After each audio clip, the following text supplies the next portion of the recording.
नमस्कार, मैं हूं विनय पाठक। ए भारत में आपका स्वागत है। आज हम बात करते हैं उत्तर प्रदेश की सुल्तानपुर सीट की। जी हाँ, सियासत की धार में कोई ऐसे ही मेनका गांधी नहीं बन जाता। मेनका गांधी बनने के लिए लोगों के दिलों में उतरकर उनके लिए जीना पड़ता है, उनके लिए अपने आप को खपाना पड़ता है और संकल्प और प्रतिबद्धता के साथ जीना पड़ता है। तब कहीं जनता जनार्दन के दिलों में सम्मान बन पाता है और मेनका गांधी जैसा राजनीतिक शख्सियत बनती है। और इस सम्मान के लिए मेनका गांधी ने सियासत के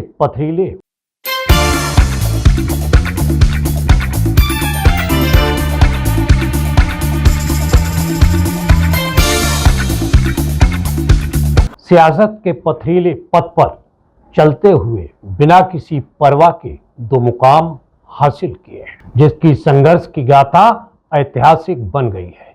पीलीभीत हो या सुल्तानपुर, दोनों जगह पर मेनका गांधी का जनता से पारिवारिक रिश्ता बन चुका है। विकास की राह से ऐसा पारिवारिक रिश्ता बनकर बुलंद इमारत की तरह खड़ा हो गया है, जिसकी एक ईंट भी गिरा पाना तो दूर हिला पाने का साहस भी किसी राजनीतिक दिग्गज नेता के पास नहीं है, क्योंकि मेनका गांधी को सियासत का कोई भी खेल नहीं आता।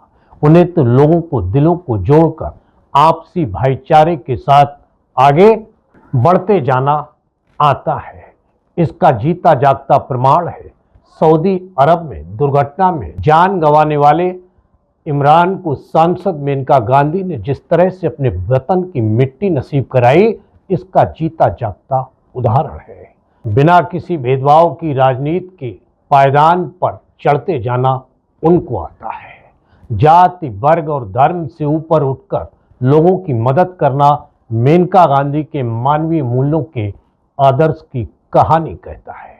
मदद करते वक्त वह किसी का नाम तक नहीं पूछते। यही उनका सिद्धांत और मूल मंत्र उनको उन सभी सियासतदानों से अलग श्रेणी में रखता है। मेनका गांधी को सुल्तानपुर लोकसभा सीट से भारतीय जनता पार्टी ने एक बार फिर प्रत्याशी बनाया है और उनके प्रचार और समर्थन की आंधी चल रही है। उनकी इस आंधी में समाजवादी पार्टी के रामभुआल निषाद और बसपा के उदयराज वर्मा टिक पाएंगे, ये जनचर्चा है।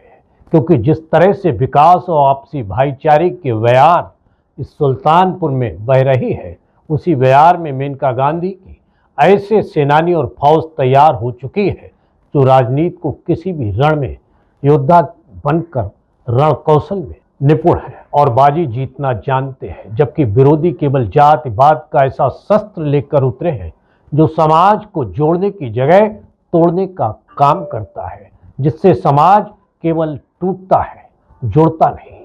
और इस हथियार को सुल्तानपुर की जनता बखूबी जानती है। इससे किसी का भला नहीं होने वाला है। अगर भला होगा तो सिर्फ विकास करने वाले, आपसी भाईचारे को मजबूत करने वाले से। और ये सब सुल्तानपुर की जनता मेनका गांधी के पास देख रही है।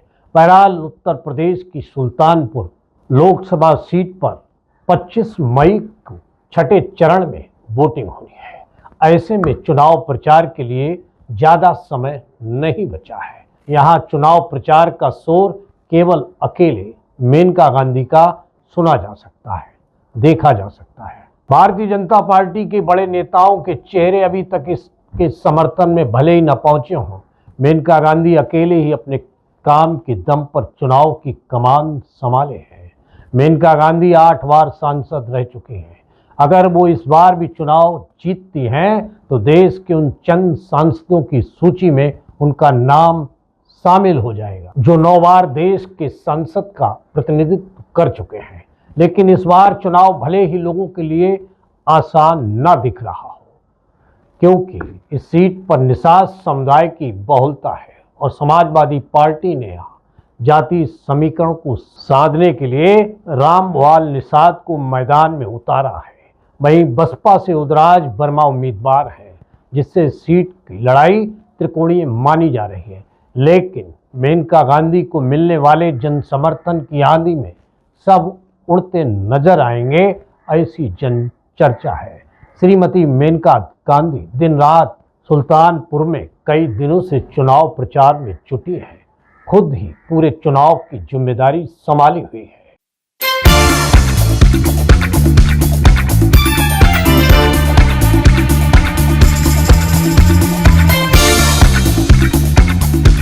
वो तमाम लोगों से संपर्क कर रही हैं। उनके समर्थन में ना तो मुख्यमंत्री योगी आदित्यनाथ, ना ही प्रधानमंत्री नरेंद्र मोदी या किसी अन्य बड़े चेहरे का अभी तक आगाज हुआ है, और ना ही कोई जनसभा, जिसको लेकर इलाके में काफी जनचर्चा हो रही है। बहरहाल मेनका गांधी की आंधी तेज चल रही है।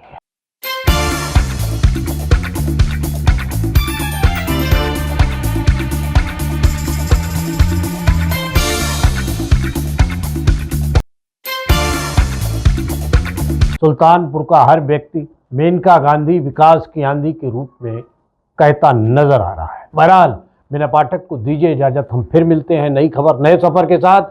चलते चलते गुजारिश, विनती, अनुरोध, यदि आपके आसपास कोई घटना घटित हुई है या फिर कोई सूचना आप ये भारत तक पहुंचाना चाहते हैं तो हमारी स्क्रीन पर दिखाए जा रहे नंबर पर सीधे संपर्क कर सकते हैं। साथ ही चलते चलते अपील, आप हमारे चैनल को लाइक, शेयर, सब्सक्राइब करना ना भूलें। नमस्कार।